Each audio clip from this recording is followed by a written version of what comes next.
Champs. तो कैसे हो आप लोग? मैं बढ़िया और आप लोग तो बढ़िया होंगे ही। तो आज के वीडियो में हम लोग ओपनिंग लाइन देखेंगे और वो होगा कैरोकैन डिफेंस। ठीक है, कैरोकैन डिफेंस आप लोग बहुत जानते होंगे और बहुत कोई नहीं जानते होंगे। कैरोकैन डिफेंस में हम लोग E4 पे ब्लैक से C6 वाले लाइन पे देखते हैं। ठीक है, तो कैरोकैन डिफेंस एक बहुत वास्ट लाइन नहीं है, बट एक लाइन है जिसमें कुछ वेरिएशंस आते हैं, जिसको आप अगर अच्छे से नॉलेज कर लोगे और उस पर नॉलेज गेन कर लोगे तो आपका अपोनेंट जब भी अगर E4 पे C6 करके प्ले करता है तो आप उसके अगेंस्ट में अच्छे से प्ले कर सकते हो। ठीक है, तो आइए और इस वीडियो में हम लोग कैरोकैन डिफेंस या कैरोकैन ओपनिंग, आप जो भी कह सकते हो उसको, हम लोग वो देखते हैं। मैंने आपको बताया कि इंट्रोडक्शन में हम लोग आज कैरोकैन डिफेंस करेंगे, तो आइए स्टार्ट करते हैं। फर्स्ट मूव है E4, C6, D4, D5। ये दो मूव ऐसे हैं, दो मूव ब्लैक से और दो मूव वाइट से, जो कि हर कैरोकैन डिफेंस के हर एक ओपनिंग या वेरिएशन में स्टार्टिंग मूव में ये होते हैं। ठीक है, E4, C6, D4, D5। और मेन क्या होता, मेन E4 पे जब आप ब्लैक से C6 खेलते हो तो उस ओपनिंग को या उस डिफेंस को हम लोग कैरोकैन डिफेंस कहते हैं। ठीक है, कैरोकैन डिफेंस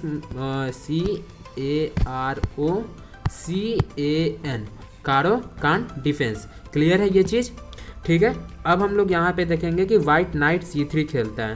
ठीक है, नाइट C3 खेलता है। यहाँ पे एक और वेरिएशंस आता है, वो होता है कि एक तो नाइट C3 आया और सेकंड की E अगर D5 पे पॉन एक्सचेंज करता है तो यहाँ पे क्या होता है कि अगर वाइट E D5 सिंपली से अगर पॉन एक्सचेंज करता है तो ये जो C6 वाला पॉन है C6 D5 कर लेगा और पोजीशन लगभग इक्विवेलेंट हो जाएगा। क्लियर है? और जो ये एक सेंटर का पॉन था, ये E4 वाला पॉन था, वो कहीं ना कहीं ये C6 वाले पॉन से एक्सचेंज हो जाएगा, जिसके वजह से इसका C6 वाला पॉन सेंटर पे आ जाएगा और आपका सेंटर वाला पॉन एक्सचेंज हो जाएगा। तो इस चीज़ को ये चीज़ सही नहीं है, इस कारण सिंपली वाइट ने क्या खेला, नाइट C3। ठीक है, तो यहाँ पे D into E4, night into E4, ये चीज़ तो क्लियर हो गई। यहाँ तक तो कोई डाउट नहीं होना चाहिए कि अगर यहाँ पे सिंपली अगर D इंटू E4 मारता है ब्लैक D इंटू E4 करता है तो वाइट के पास कोई और ऑप्शन नहीं है और वो नाइट इंटू E4 खेलेगा। ठीक है, यहाँ पे फिर नाइट इंटू E4 के बाद ब्लैक खेला बिशप F5। बिशप F5 खेलने का सिंपल सा क्या मोटिव है कि बिशप को डेवलप भी करना है और बिशप को डेवलप करना ही है प्लस साथ में अटैक करते हुए डेवलप करना है। तो बिशप के लिए बिशप F5 से अच्छा स्क्वायर नहीं मिलेगा, क्योंकि बिशप F5 से क्या हो रहा है कि बिशप F5 से ये बिशप तो डेवलप हो ही रहा है, साथ में साथ इस नाइट पे भी अटैक कर रहा है और इस वाले पॉन पे भी अटैक कर रहा है और साथ में ये पूरा डायगोनल ले रहा है। क्लियर है? तो बिशप के लिए सबसे अच्छा स्क्वायर है और बिशप F5 एक गुड मूव है। ठीक है, यहाँ पे वाइट खेलता है नाइट G3।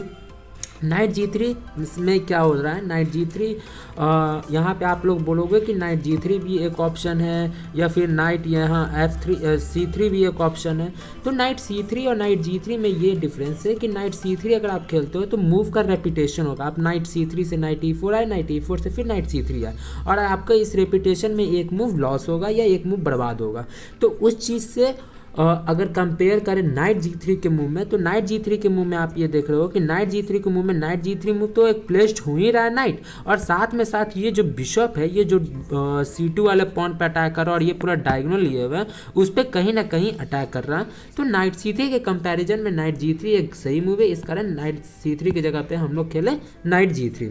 ठीक है, नाइट G3 पे सिंपली बिशप पीछे गया, बिशप G6, यहाँ पे H4 बिशप पे अटैक करने के लिए उसने क्या H6 क्यों किया, आप लोग को समझ में आ रहा होगा कि अगर हम लोग फिर H5 पॉन पुश करते हैं, यहाँ पे अगर H5 पॉन पुश करते हैं तो वो सिंपली ये बिशप यहाँ पे जाए और ये जो C2 वाला पॉन है और ये जो डायगोनल है उसको बहुत क्लियरली पकड़ के रखे रहे।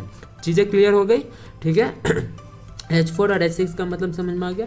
यहाँ पे N1 E2, night G E2। Clear है? हम लोग N1 E2 भी कह सकते हैं और नाइट G E2 भी कह सकते हैं। ठीक है, नाइट G E2 का सिंपली सा आइडिया है कि यहाँ पे पीस डेवलपमेंट के लिए और कुछ नहीं। ठीक है, यहाँ पे ब्लैक ने खेला E6, ये सिर्फ डेवलपमेंट्स मूव है।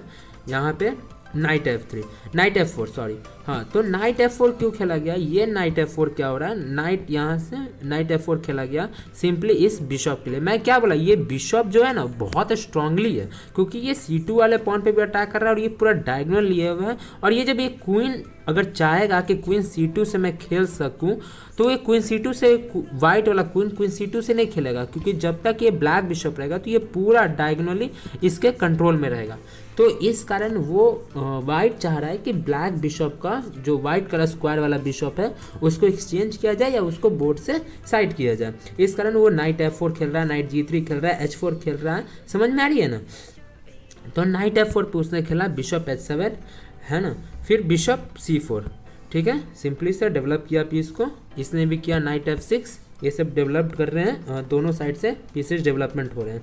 ठीक है, उसके बाद नाइट F6 के बाद क्वीन E2 खेला गया, क्योंकि आप अब क्वीन C2 नहीं खेल सकते, क्योंकि क्वीन C2 पहले खेल सकते थे जब अगर ब्लैक बिशप इस वाले डायगोनल पे नहीं रहता, बट अभी क्वीन C2 नहीं खेल सकते। इस कारण आपको क्वीन E2 से खेलना पड़ रहा है।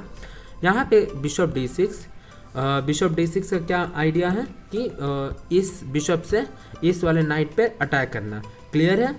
और ये अगर नाइट हटेगा तो इस वाले नाइट को एक्सचेंज करना, और अगर ये आप पॉन से एक्सचेंज करते हो तो ये किंग साइड जो है, ये जो कैसल आप करने का एक आइडिया रख रहे हो, वो कहीं ना कहीं पूरी तरह डिस्ट्रॉय हो जाएगा। चीज़ें समझ में आई क्या मैं बोला? एक बार मैं फिर से आपको बता देता हूँ। ठीक है, यहाँ पे देखो कि ये बिशप चाहता है कि इस नाइट को मैं एक्सचेंज करूँ, बट अगर आप ये नाइट अगर कहीं से बचाते हो, मान लो कि आप नाइट यहाँ से बचा लिए, तो ये बिशप से वो इस वाले नाइट को मारेगा, जिसके वजह से आपको F2 से इसको फोर्सली मारना पड़ेगा। और ये डबल पॉन तो होगा ही, प्लस साथ में साथ जो आप कैसलिंग से सेफ हो रहे थे वो आप कैसल नहीं कर पाओगे, क्योंकि ये वाला फाइल पूरा खुल चुका होगा, ये वाला फाइल वीक है, ये वाला स्क्वायर वीक है, ये वाला स्क्वायर वीक है। इसके वजह से ये बहुत प्रॉब्लम क्रिएट कर देगा। ठीक है, तो अब वाइट सोचेगा कि मैं शॉर्ट कैसल की तरफ ना जाऊँ, अब वो लॉन्ग कैसल की तरफ शिफ्ट होगा। क्लियर है? तो यहाँ पे बिशप D6 एक गुड मूव है। तो यहाँ पे इसने वाइट ने भी खेला bishop E3, knight BD7, knight H5, knight into H5, knight into H5 and then rook G8। ठीक है, रुक G8 इसने इस कारण खेला क्योंकि वो समझ चुका था कि ये वाइट जो है अब वो शॉर्ट कैसल की तरफ नहीं जाएगा, कहीं ना कहीं वो लॉन्ग कैसल की तरफ शिफ्ट होगा। तो ब्लैक ने भी सोचा कि मैं भी शॉर्ट कैसल की तरफ शिफ्ट नहीं होऊंगा, लॉन्ग कैसल की तरफ शिफ्ट होऊंगा, क्योंकि ब्लैक के पास क्या रीजन है कि ये क्वीन इसका इधर खेल रहा है, ये भी नाइट इधर खेल रहा है, ये बिशप भी इधर खेल रहा है, ये बिशप भी इधर खेल रहा है और ये रुक भी इधर खेल रहा है। तो उसने ये देखा कि सारे वाइट के पीसेस मोस्टली मेरे साइड खेल रहे हैं, तो शॉर्ट कैसल की तरफ खेल रहे हैं, तो मैं लॉन्ग कैसल ही कर लूँगा। इस कारण उसने रुक G8 खेल के अपनी कैसलिंग को ब्रेक कर लिया। क्लियर है? तो यहाँ पे फिर G4 हो गया, queen C7, G5, bishop G6, यहाँ लॉन्ग कैसल और लॉन्ग कैसल। यहाँ पे पोजीशन आ जाती है अनक्लियर। अनक्लियर पोजीशन का सिंबल क्या होता है? ये इन्फिनिट का, मतलब कि पोजीशन अनक्लियर है। यहाँ से वाइट भी रिजल्ट कुछ भी हो सकता है, मीन्स कि ब्लैक भी जीत सकता है, वाइट भी जीत सकता है, या दोनों ड्रॉ भी हो सकता है। वो डिपेंड करता है कि आप दोनों मिडिल गेम को और एंड गेम को कैसे कैलकुलेट करके खेल रहे हो। बट अभी अगर पोजीशन को एनालाइज करके बात किया जाए तो ये ओपनिंग में हम लोग ये देख रहे हैं कि कहीं ना कहीं वाइट और ब्लैक दोनों इक्वल हैं, ना कोई ज़्यादा प्लस है ना कोई ज़्यादा माइनस है। ठीक है, both are equal and the position is in unclear. ठीक है, यहाँ से रिजल्ट कुछ भी हो सकता है। तो आज ये हमारा कारोकान डिफेंस यहीं पे ख़त्म होता है। अगर आपको वीडियो अच्छी लगी तो आप लाइक करो, सब्सक्राइब करो, और कोई भी अगर प्रॉब्लम हो या कुछ भी समझ ना आ रहा हो तो आप कमेंट करो। Thank you.